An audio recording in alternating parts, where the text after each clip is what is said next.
जीवन बहुत सरल होत, जीवन बहुत सरल होत जो बेज वस्तु होत,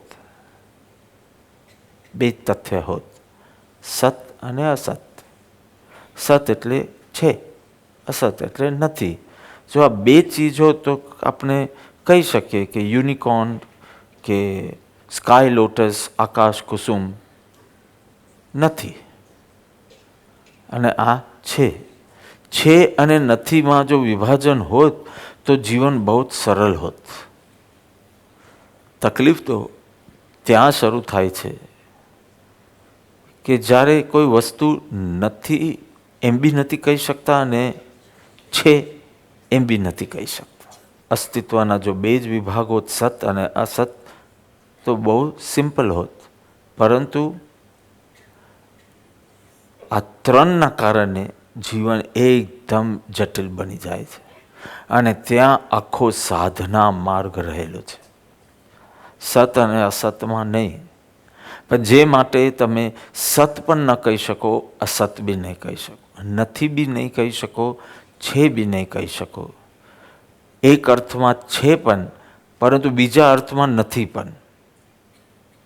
એટલે કે સત પણ લાગે, અસત પણ કહી શકો એવું લાગે, સત પણ કહી શકો એવું લાગે. શું છે એ? તો કે છે દોરી છે, સર્પ ભાસે છે, સર્પ છે કે નથી. તમે જો કથનચિત શબ્દ ન વાપરો તો તમે ચૂકો. કારણ કે તમે કહો કે સર્પ છે તો હું તમે દોરી લઈને બતાવું કે સર્પ નથી. અને તમે કહો કે સર્પ નથી તો આ હૃદયના ધબકારા કેમ વધ્યા, પરસેવા કેમ નીકળ્યા, ભય કેમ જાગ્યો, ભાગી કેમ ગયા ત્યાંથી? જો સર્પ નથી તો તમે ભાગ્યા કેમ?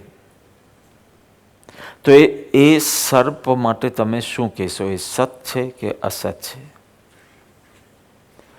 જો અસત છે તો આ બધું થયું કેમ? આ બધું જ સર્પના આધારે થયું છે, દોરીના આધારે નથી થયું. અને તમે કહો કે છે તો હમણાં લાઇટ ખોલીને બતાવી દઉં તમને. એટલે ભારતીય તત્વવેત્તાઓ, ભારતીય વિચારકો, મનીષીઓએ આ સર્પ માટે શબ્દ વાપરો માયા. માયા એટલે જે નથી છતાં છે એવું બતાવે, જે છે એ નથી એવો ભાસ કરાવે. દોરી છે તે નથી એવો ભાસ કરાવ્યો, સર્પ નથી તે છે એવો ભાસ કરાવ્યો. આ બધી મોકાના ત્રીજાથી શરૂ થઈ છે. ખાલી સત હોત ને અસત હોત તો કોઈ તકલીફ નથી, જીવન અત્યંત સરળ હોત. પરંતુ આ જેને કહેવાય ભ્રાંતિ, જેને કહેવાય માયા, જેને કહેવાય મેજિક, ઇન ધ સેન્સ પેલો જાદુગર જે મેજિક કરે તે. દૂર પેલું વૃક્ષ છે જ નહીં, ટ્રી છે જ નહીં, એને તમને દેખાડે અને પાસે પેલું કબૂતર છે એને ગાયબ કરી નાખે. કબૂતર બતાડે, એના ઉપર પેલું મૂકે અને ખોલે તો કબૂતર ગાયબ. છે તેને નથી બતાવે, નથી તેને છે એ અર્થમાં મેજિક. ભ્રાંતિ કહો, માયા કહો, અજ્ઞાન કહો કે મેજિક કહો, આ માયામાં લપટાવાના કારણે જીવની સ્થિતિ મૂઢ થઈ ગઈ છે. અને એ મૂઢના જીવિતની નિંદા એટલે કે એનું જીવન કેવું નિંદનીય છે, વેસ્ટ છે. મૂર્તા શું છે એ સમજાવતા મને લાંબો ટાઈમ લાગશે. પકડાયા પછી શું કરવું એ 5-10 મિનિટનું કામ છે. માયા સ્વપ્ન સમાન છે અને સ્વપ્નની એક વિશેષતા છે કે જ્યાં સુધી સ્વપ્ન ચાલુ હોય ત્યાં સુધી મિથ્યા નથી લાગતું અને જાગ્યા પછી સત્ય નથી લાગતું. પણ 100% જોડી દો, ચાલુ હોય ત્યારે 100% સત્ય લાગે છે. તમે રોવા લાગો છો, તમે હસવા લાગો છો, તમારા કપાળ ઉપર કરચલીઓ પણ પડી જાય છે ગુસ્સો કરતા હો તમે. 100% સાચું લાગે અને જાગ્યા પછી 99% ખોટું લાગે. 100% ખોટું લાગે. તમારું જ મૃત્યુ જોવે ને જાગ્યા પછી તમે હસો. સ્વપ્નમાં તમે જ સર્પો જોયા હોય અને જાગ્યા પછી તમને હસવું આવે. એટલે સ્વપ્ન કેટલી વિચિત્ર ચીજ છે તમે જુઓ કે ચાલુ હોય ત્યારે 100% સત્ય લાગે અને જાગ્યા પછી 100% જાણે કે સંદેહને કોઈ સ્થાન જ નથી, તર્કને કોઈ સ્થાન જ નથી.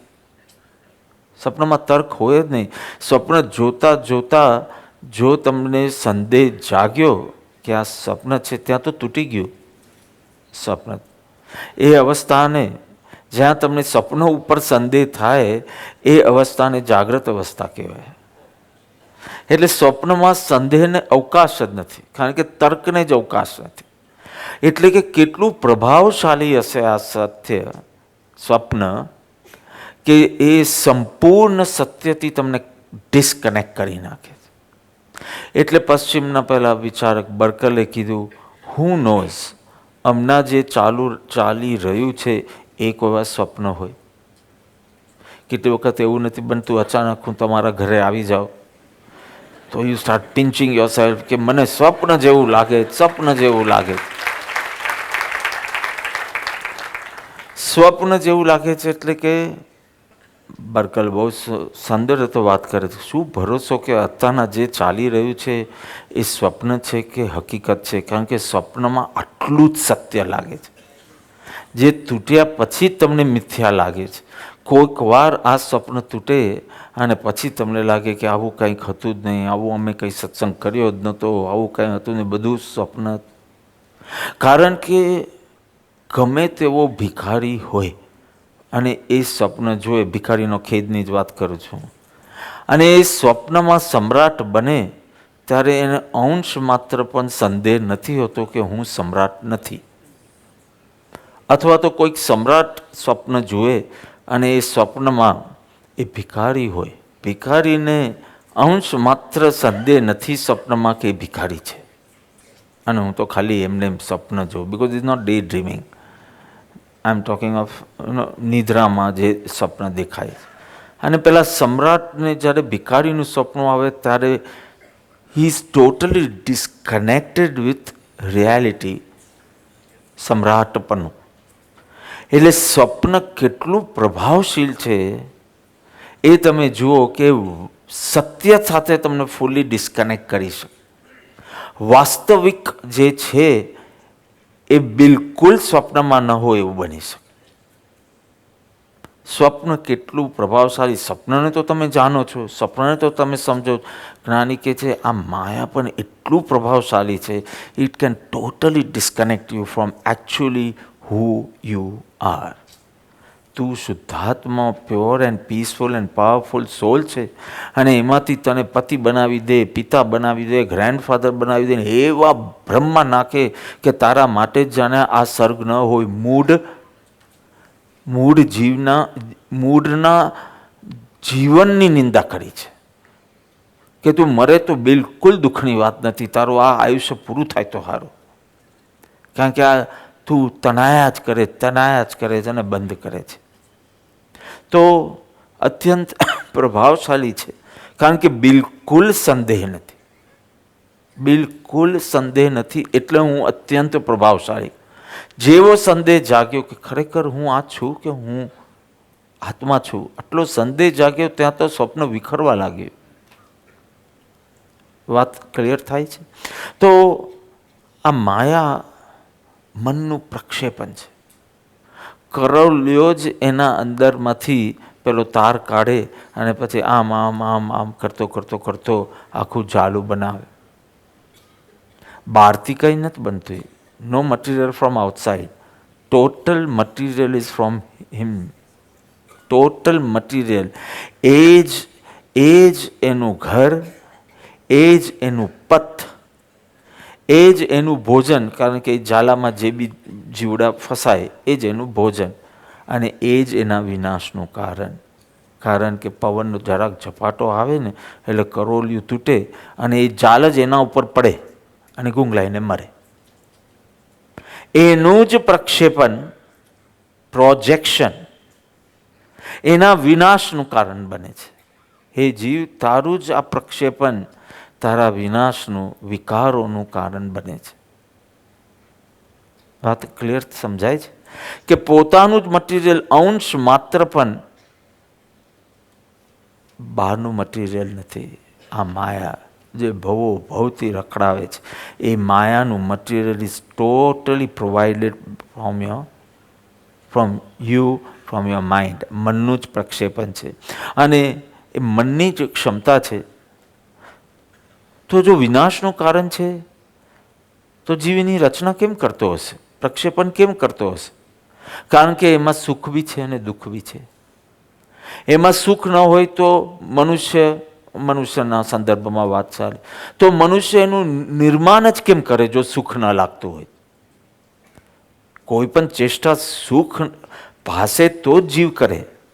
એટલે ક્યાંક ભલે સુખાભાસને એ સુખ માની લેતો હોય, પણ કોક સુખ રહ્યું છે પ્રક્ષેપણ કરવામાં, એટલે હજી સુધી અટક્યો નથી.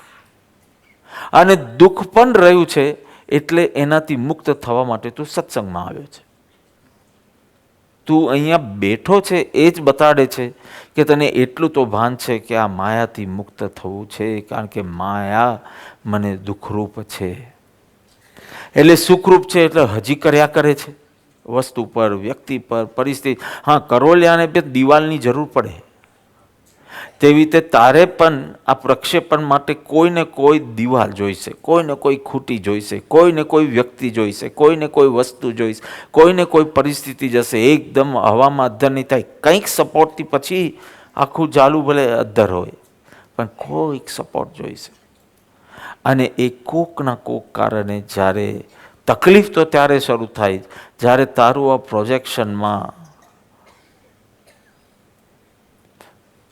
આ વ્યક્તિ ઉપર હું મારું પ્રોજેક્શન કરું અને મારો પ્રેમરૂપી જાલો, પ્રેમ બોલીએ કે જે બી રાગ બોલો, રાગરૂપો જાલું બનાવો, પણ એ વ્યક્તિ બીજા ઉપર બનાવે છે.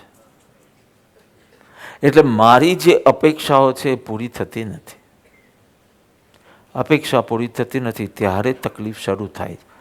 ત્યારે થોડું પેલું માયાના ફાઉન્ડેશન્સ હલે છે. અરે આ શું સત્ય છે? આટલો પ્રેમ કરો તો પણ એને મારી કદર નથી. પણ આને કહેવાય દુઃખ ગર્ભિત વૈરાગ્ય. જ્યારે પરમેનન્ટલી હોય ત્યારે એને કહેવાય જ્ઞાન ગર્ભિત વૈરાગ્ય. પણ વારંવાર આવા ધક્કા તો લાગે છે વિચ મેક્સ યુ થિંક કે આ માયા સત્ય છે, મિથ્યા છે, આ શું છે, સંસારનું સ્વરૂપ શું છે, એનો વિચાર આવે. એમાં જો એકાદ અપેક્ષા પાછી પૂરી કરે તો પાછું ભૂલાઈ જાય બધું. એટલે ટેમ્પરરી તો તમે માયાથી ઘણી વાર મુક્ત થયા છો. જ્યારે તમારી એક્સપેક્ટેશન્સ પૂરી ન થાય અને આખો મહેલ તમારો તૂટે ત્યારે જ્ઞાનીઓ થાય કે આ આવ્યો હમણાં મારી પાસે. એટલી વારમાં કોઈ બીજો વ્યક્તિ આવી જાય ત્યાં જાલુ બનાવવાનું શરૂ કરે છે. અને every time it is substituted. You die and C.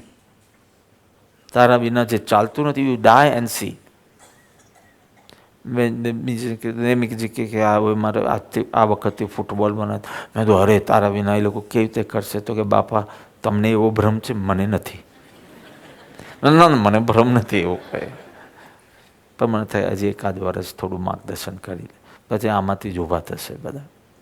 પરંતુ મારા વિના નહીં ચાલે એવા તમને ઘણી વખત મારા વિના પણ ચાલે એવા અહેસાસ થયા. કૌટુંબિક જીવન હોય કે ધંધાકીય જીવન હોય કે ગમે તે, પણ તુરંત જ તમારું મન પાછું પ્રક્ષેપણ સ્ટાર્ટ કરી દે છે અને માયા કન્ટિન્યુઅસ. તો આવા દુઃખ ગર્ભિત વૈરાગ્યથી ઘણી વખત જાગવાનો અવસર મળ્યો, પરંતુ જ્ઞાન ગર્ભિત જે વૈરાગ એમાં માયાનું યથાર્થ સ્વરૂપ સમજીને બધી ચીજ ઉપર ચોકડી મુકાય છે. આ વસ્તુનો રાગ ખોટો, આ વ્યક્તિનો રાગ ખોટો, આ પરિસ્થિતિની અપેક્ષા ખોટી, બધી ચોકડી એક સાથે મુકાય ત્યારે તમે જાગૃત થયા એમ કહેવાય. એટલે કરોલિયાની જેમ આ મનની ક્ષમતાથી જ આખી આ જાળ પાથરવામાં આવે છે અને એ જાળમાં પાછો તું જ ફસાય છે. આપણી પાસે અહીંયા આશ્રમમાં 2 પ્રોજેક્ટર છે. મને કોઈ ફિલ્મ નથી જોવી, ડોન્ટ વરી. મારે ખાલી એટલું જોવું છે કે એ બંને પ્રોજેક્ટરથી if you can show me once, if એક જ સ્ક્રીન રાખીએ અને બંને પ્રોજેક્ટરની ફિલ્મ એક જ સ્ક્રીન પર હોય તો કેવું, I want to C it. હા, આજે રાતના પ્રયોગ કરી શકો તો મને જરા બતાવજો. તમે આશ્ચર્ય નહીં પામો, એક જ બાળક ઉપર માતા અને પિતા બંનેની ફિલ્મ ચાલે જ છે ને. સો આઈ વોન્ટ ટુ નો કે બાળકની શું સ્થિતિ થતી હશે. મમ્મી કહે કે ઘરે આવવાનું, તારે દુકાન પર નહીં રહેવાનું, ઘરે શાંતિથી જમીને પાછું જવાનું. બાપાએ કીધું કામ કર. હવે આ 2 ફિલ્મ પ્રોજેક્ટ થાય એક જ વ્યક્તિ ઉપર, તો એક્ઝેક્ટલી એ સ્ક્રીનની શું સ્થિતિ થાય એ મને જોવી છે કે એક્ઝેક્ટલી શું confusion. This is your kid. માતાની ફિલ્મ, પિતાની ફિલ્મ, પ્રોજેક્શન, એવું તો કેટલીય વાર બને. અને પછી જે દેખાય તો કે ન મારો, પેલું બાપ કે મારો છે જ નહીં, આ મા કે મારો છે નહીં, બિકોઝ ડિસ્ટોર્ટેડ છે ને આખું. પેલો કે તો હું કોનો. યુ આર અન્ડરસ્ટેન્ડિંગ કે પ્રોજેક્શન કરતા જ નોન સ્ટોપ ઓટોમેટિક પ્રોજેક્શન છે. તમારે પ્રોજેક્ટર ઓન બી કરવું પડતું નથી. જ્યાં જ્યાં નજર મારી પડે ત્યાં ત્યાં પ્રોજેક્શન શરૂ. હું અંબાલાલની ભક્તિની વાત નથી કરતો, હું પ્રોજેક્શનની વાત કરું. જેવો આ વ્યક્તિને જો આ શત્રુ, આ મારો મિત્ર, આ સારું, આ ખરાબ, આ તારું પ્રોજેક્શન સ્ટાર્ટ થઈ જાય. એટલે કીધું તું માયામય જગતમાં રહે છે. પણ એ માયામય જગત બરાબર, પણ આ માયા ઉત્પાદન કોણ છે? તો કે નિમિત્ત કારણ જે બી હોય, ઉપાદાન કારણ તો તું સ્વયં જ છે. સ્વયં તું નહીં, સોરી, તારું અજ્ઞાન. તારું અજ્ઞાન. કારણ કે અજ્ઞાન અવસ્થા દૂર જાય. જો હું કહું તું કારણ છે તો જ્ઞાન અવસ્થામાં બી ચાલુ. તું નહીં, તારી અજ્ઞાન અવસ્થા આ માયાનું કારણ છે. એકદમ ક્લિયર વાત છે કે નહીં? તું બોલે તો you are that eternal entity. તો તું મોક્ષ થયા પછી બી માયાનું ઉત્પાદન થયા કરવું જોઈએ. એટલે તું નથી કરતો, એ અજ્ઞાન અવસ્થાથી ઉત્પન્ન થાય. તો આ અવસ્થાથી આપણે જાગૃત થવા માટે જ ભેગા થયા છે. સો સ્વયંના પ્રક્ષેપણથી સ્વયંનું અજ્ઞાન, એ અજ્ઞાનમાંથી ઉત્પન્ન થયેલું વ્યાખ્યાઓ, એ વ્યાખ્યાઓ અનુસાર ઇવેલ્યુએશન, લેબલિંગ. જગતમાં કોઈક સ્થળે નાક તીનનું હોય તો બ્યુટિફુલ કહેવાય, કોઈક સ્થળે નાક ચપટું હોય તો સુંદર કહેવાય, કોઈક સ્થળે લાંબા વાલ હોય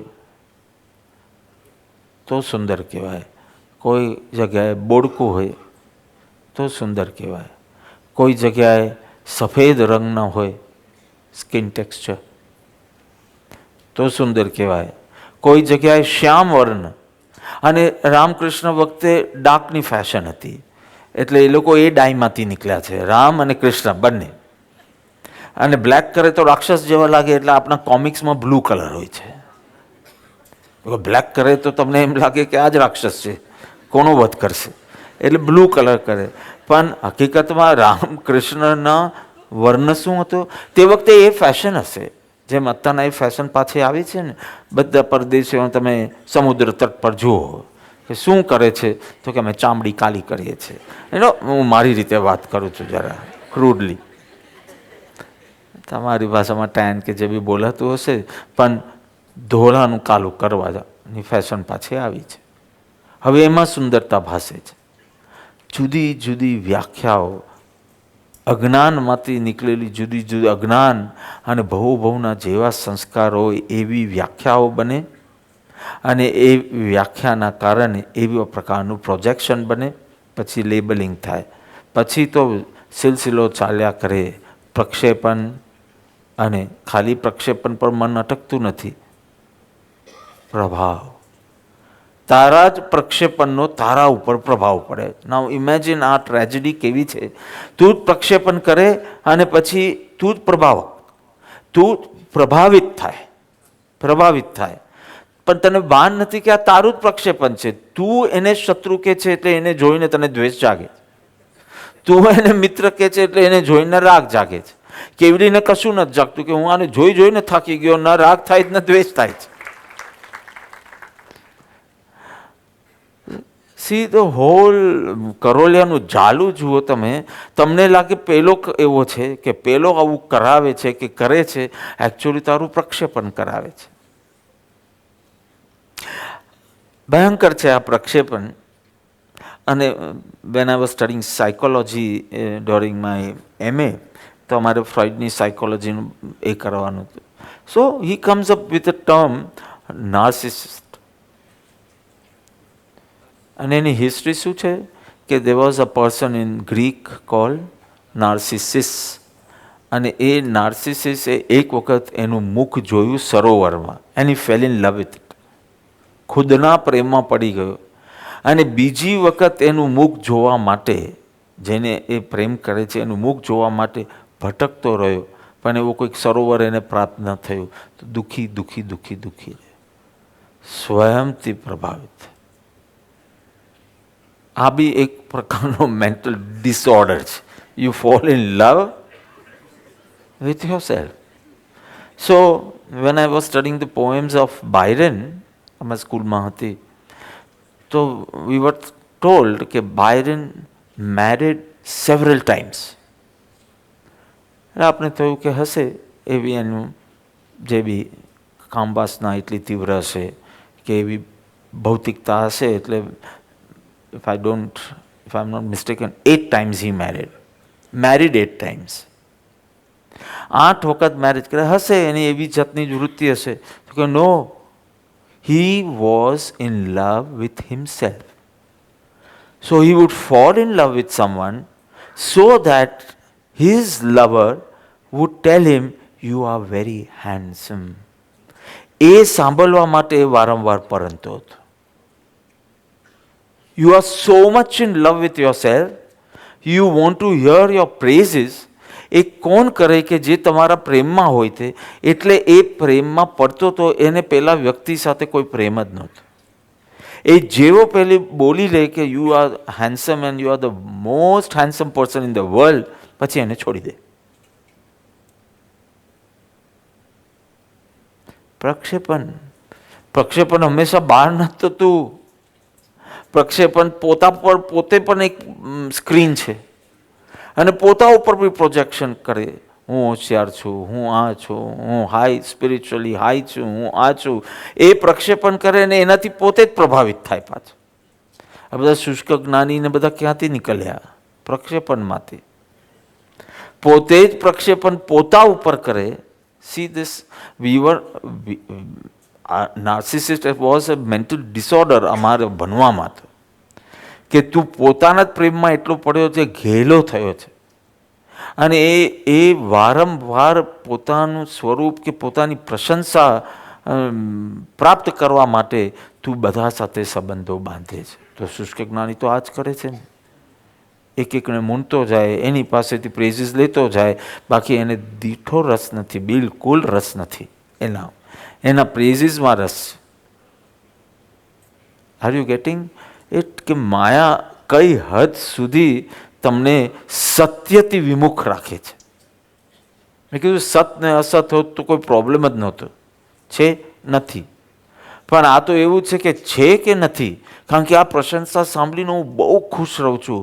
આઈ રિમેન સો પોઝિટિવ, સો હેપી, સો ચીયરફુલ, એવર સ્માઇલિંગ.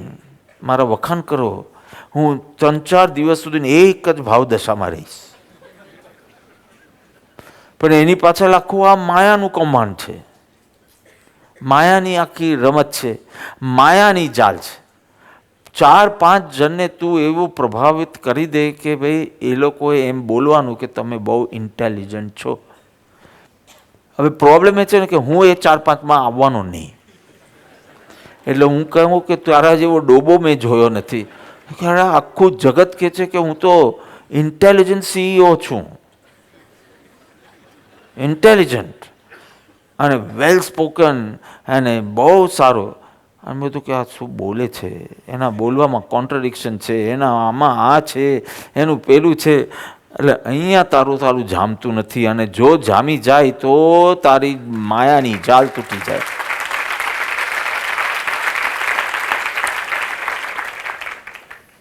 એ સંબંધ બાંધતા બહુ ટાઈમ લાગશે, કારણ કે અહીંયા જેટલો સંબંધ બાંધવો એટલું માયાને ખતરો છે. અહીંયા તું જેટલો સંબંધ ઊંડો કરશે એટલી ઊંડી તારામાંથી માયા નીકળશે. એટલે સત્પુરુષને ચાહવું એટલું સિમ્પલ નથી, અને એ બી ચોઈનાના ફેઝમાં તો બિલકુલ નહીં. અનલેસ કે એ જ તારો ધ્યેય હોય તો બહુ સિમ્પલ છે. પાછું તો સત્ય એક સર્વકાલીન, સર્વજનીન અથવા તો સાર્વભૌમ. Truth is one, truth is eternal, and truth is universal. અને અસત્ય ઘણા હોઈ શકે, સત્ય એક જ હોય, અસત્ય વ્યક્તિગત હોય. કારણ કે તારે જ રંગ પૂરવાના છે, એટલે બધાના જુદા જુદા રંગ હશે. એટલે સમજી લેજે, જ્યાં સુધી તારા માનવામાં ને તારા બાજુ માનવામાં એમાં ભેદ આવ્યો, દ્વંદ આવ્યો, એટલે તું માયામાં ફસાયેલો છે. અનંતા જ્ઞાની સાથેનો તારો મત સેમ આવ્યો તો તું સત્યના પક્ષમાં છે. પણ એનાથી બદલાયા કરે, આ સારો, આ ખરાબ, આ સારો, આ ખરાબ. અરે ખરાબ માણસ પણ જરાક તારી થોડી પ્રશંસા કરશે ને, કોઈ તને એનો જ રાગ થઈ જશે. આવું બને છે કે જરાક સામેવાળો આવીને સોરી, એમાં મારી જ ભૂલ હતી એમ કે, તો તમારો આખો ભાવ તે વખતે તમને એમ લાગે હું ક્લેશ મુક્ત થઈ ગયો છે, ખરેખર મારી દશા વધી ગઈ છે. હા, અહંકાર. એ અહંકારની નિંદા 15મો સર્ગ છે, ભૂમિકા બની ગઈ એની. પણ આ અહંકાર ખુશ થયો છે કે તું ખરેખર ક્લેશ મુક્ત થયો છે. એમાં પણ જ્ઞાની આમ હાથ રાખીને કે આ ક્લેશ મુક્ત નથી, આ બીજો ક્લેશ સ્ટાર્ટ કર્યો છે. પહેલાં ક્રોધનો ક્લેશ હતો, હવે માનનો ક્લેશ છે. અને એ નથી એવો માયાનો ક્લેશ છે. એટલે મને 3 કસાય દેખાય છે. જ્યારે તને એમ લાગે તો હું ક્લેશ રહિત થઈ ગયો, ત્યારે જ્ઞાનીને 3 કસાય દેખાય. એટલે તત્વવેતા જોઈશે, મહાપુરુષનું શરણ જોઈશે. રામકૃષ્ણએ પણ ગુરુ કર્યા હોય તો તું કેમ હોશિયારી મારે છે? તું અવતારી પુરુષ કરતાં કંઈક આગળ છે. તો આ માયા અનાદિતિ આ માયા. અને આપણી બુદ્ધિમાં તરત જ લોજિક સ્ટાર્ટ થાય, જે અનાદિ હોય અનંત જ હોય ને ભાઈ. બિકોઝ અનાદિ અનંત છે ને, એ આમ થોડું રાઇમિંગ છે, બોલવામાં બી ફાવે અને લોજિકને બી એ ફાવે કે જેની કોઈ બિગિનિંગ નથી, પ્રારંભ નથી. કારણ કે જો આ માયાનો પ્રારંભ તમે માનો તો કેમ એનો પ્રારંભ થયો? કોઈ ઘટના, કોઈ પદાર્થથી આ માયાનો પ્રારંભ થયો, તો એ પદાર્થનો પ્રારંભ ક્યારે થયો? તો અગેન 5 સ્ટેપ પછી પાછું કોઈક તત્વ અનાદિ જ આવશે. એટલે અનાદિતિ છે, પણ અનાદિતિ હોવા છતાં અનંત નથી. ભલે એનો પ્રારંભ નથી, પણ એનો અંત થઈ શકે. અનાદિ શાંત માયા છે, એનો અંત થઈ શકે. It's a very easy logic to believe કે જે અનાદિ હોય તે અનંત હોય, અને જે સાદી હોય તે શાંત હોય. જેનો સંયોગ થયો હોય તેનો વિયોગ થાય. સાદી શાંત અને અનાદિ અનંત. 2 જ ભાંગા આપણા લોજિકમાં સેટ થાય છે. શાસ્ત્ર અભ્યાસ કરો ત્યારે 4 ભાંગા થઈ જશે. અને એમાંથી આ અનાદિ શાંતના ભાંગાનું છે. પ્રકાશ કર, પછી ખબર પડી જશે સર્પ છે કે દોરી. ગયો અજ્ઞાન અંધકાર દૂર થયો કે તને જે છે તે પછી સત અને અસત જ રહે છે. સત દોરી, અસત સર્પ. જો હવે જીવન આખું સરળ બની ગયું. મેં પહેલા જ કીધું કે 2 જ હોય તો જીવન સરળ છે, 3 હોય ત્યારે મુશ્કેલ પડે છે. પ્રકાશ કર તો આ માયાનો અંત ચોક્કસ આની શકે. એવું જ જે છે કે જે સાદી હોય તે શાંત હોય, જેની આદિ હોય તેનો અંત હોય. એવું બી નથી. સાદી અનંતના ભાંગે મોક્ષ દશા છે. એની શરૂઆત થાય છે મોક્ષ દશાની, પણ અનંત છે. અને આ અનાદિ શાંત અને પેલું સાદી અનંત, જો આ બંને ભેગા મળીને આખું વર્તુળ થઈ ગયું. તારું જે અનાદિ અનંતમાં બધું ફિટ કરવું હતું ને, તો અનાદિને અંત આવી ગયું ને, અનાદિ અનંત આવી ગયું તો વર્તુળ આખું પૂરું થયું. પણ મારો પ્રશ્ન છે કે માયા અજ્ઞાન રૂપ છે.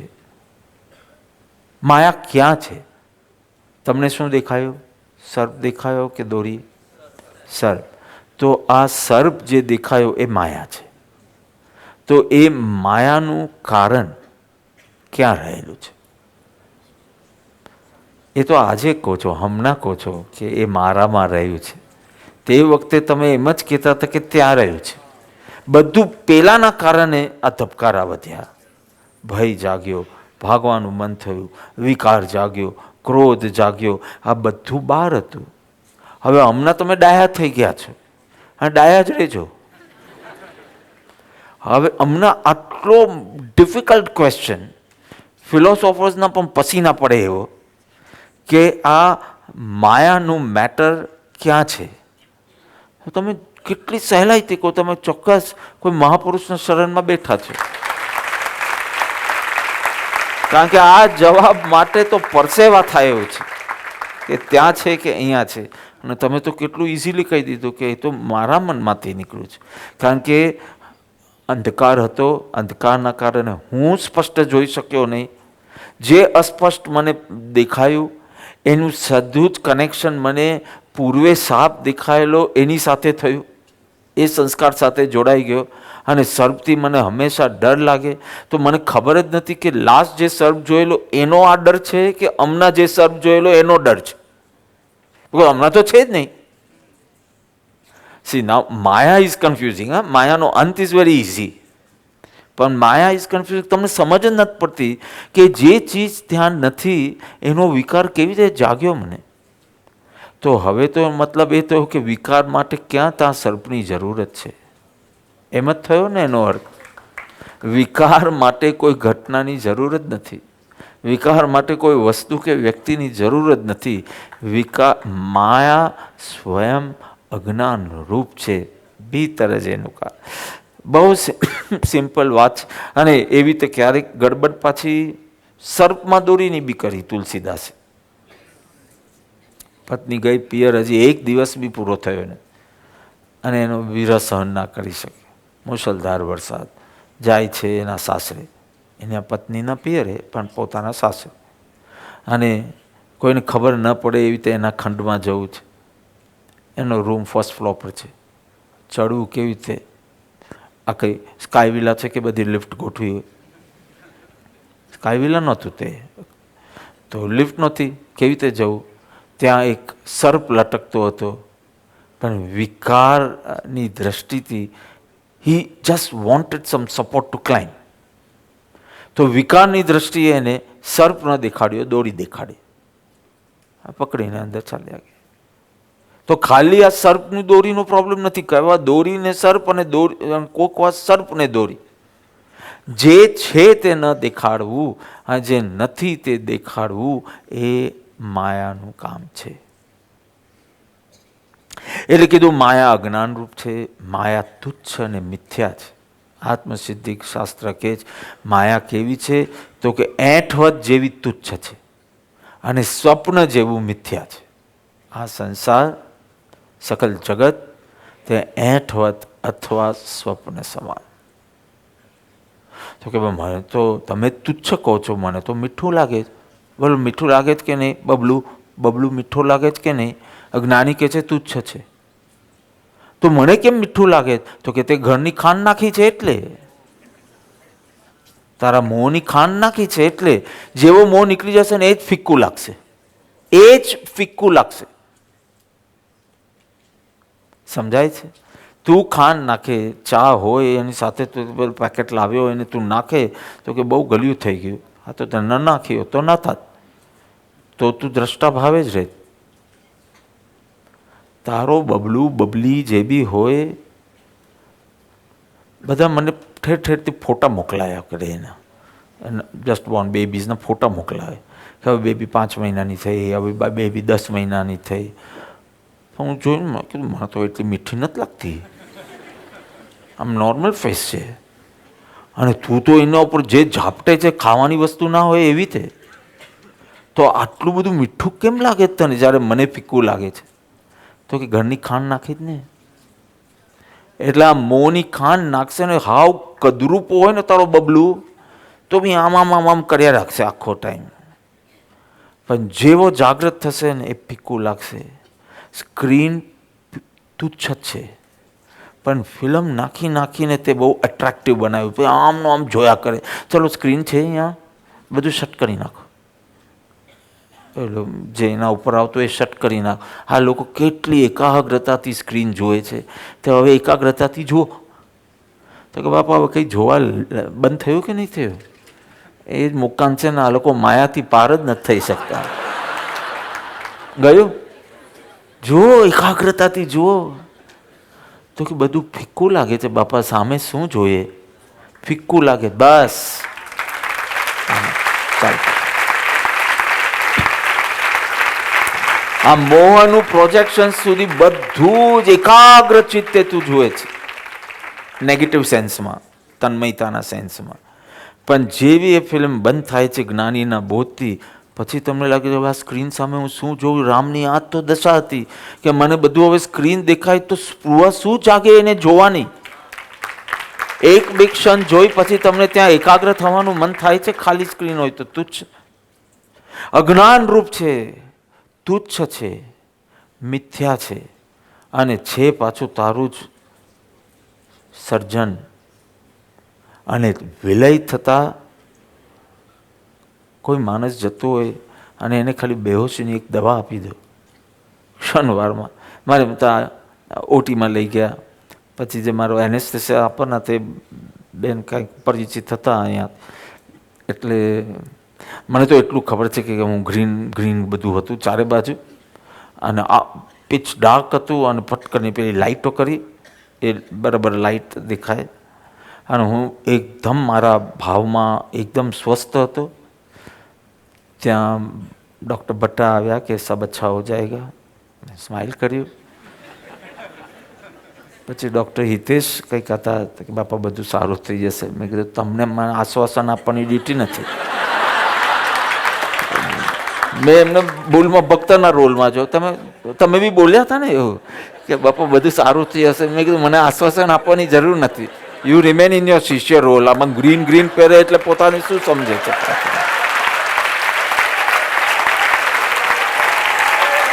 અને ડૉક્ટર રશ્મિ આવ્યા અને કે હવે તમને એનેસ્થેસિયા આપું છું, અને કંઈ ઇન્જેક્શન આપ્યું. અને પછી કે આદિનાથ ભગવાન કે પાર્શ્વનાથ ભગવાન, બિકોઝ તે વખતે મને કૃપાળુ જ લગતા હતા એટલે એક્ઝેક્ટ મને યાદ નથી, પણ કોઈ તીર્થંકર ભગવાનનું નામ એમને જે પણ યાદ હશે તે એમની કૃપાથી બધું સારું થઈ જશે. અને કે તમે નવકાર મંત્ર બોલો. પડમમ હવઈ મંગલમ બોલ્યો નહોતો. તમે સમજ્યા શું? 8 પદ બોલ્યાની સાથે બધું ગાયબ. પછી જે મને ખબર પડી ત્યારે આઈસીયુમાં, અને એમાં પણ મેં એમને કીધું આજે સન્ડે, આજે સેટરડે મોર્નિંગ છે, તો કે બાપા આજે મંડે મોર્નિંગ છે. તો મેં તો સેટરડે સન્ડે ક્યાં ગયા? સેટરડે સન્ડે તો કે અમે ટેન્શનમાં કાઢ્યા એમ. Sunday morning or Monday morning, એક કે 2 દિવસ આખા સ્કીપ થઈ ગયેલા એટલું મને યાદ છે. તો ક્ષણવારમાં તમને માયા ઝપાટામાં લઈ લે, અને ક્ષણવારમાં તમે માયા તોડી બી શકો, વિલય થતા નહીં વાર.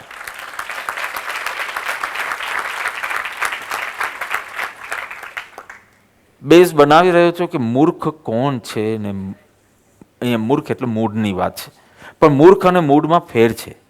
તમે જાણો છો ફેર શું છે? મૂર્ખ અને મૂડમાં શું ફેર છે?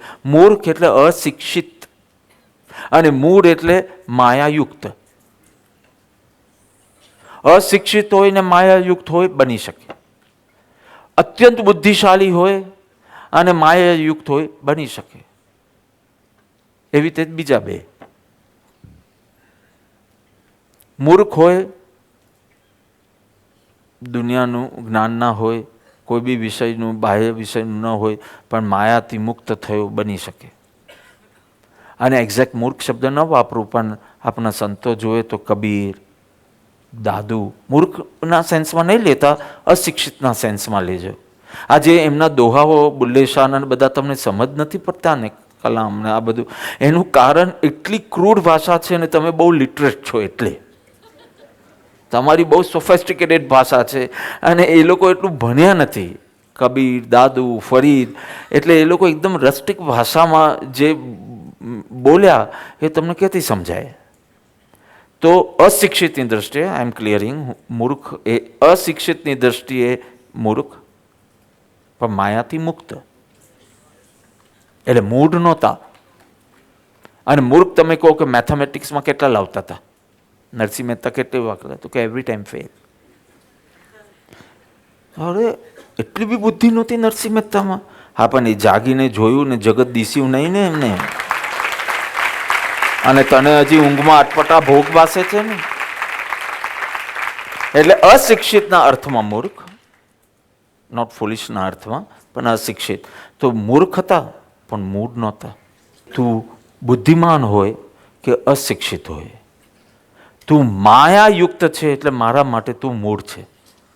હવે તું ડબલ ગ્રેજ્યુએટ હોય તો બી તું મૂળ છે, કે તું એકદમ અશિક્ષિત હોય તો પણ તું મૂળ છે. કારણ કે માયાનો સ્પર્શ તને થયા જ કરે છે અને વિકારોમાં તું ફસાય છે.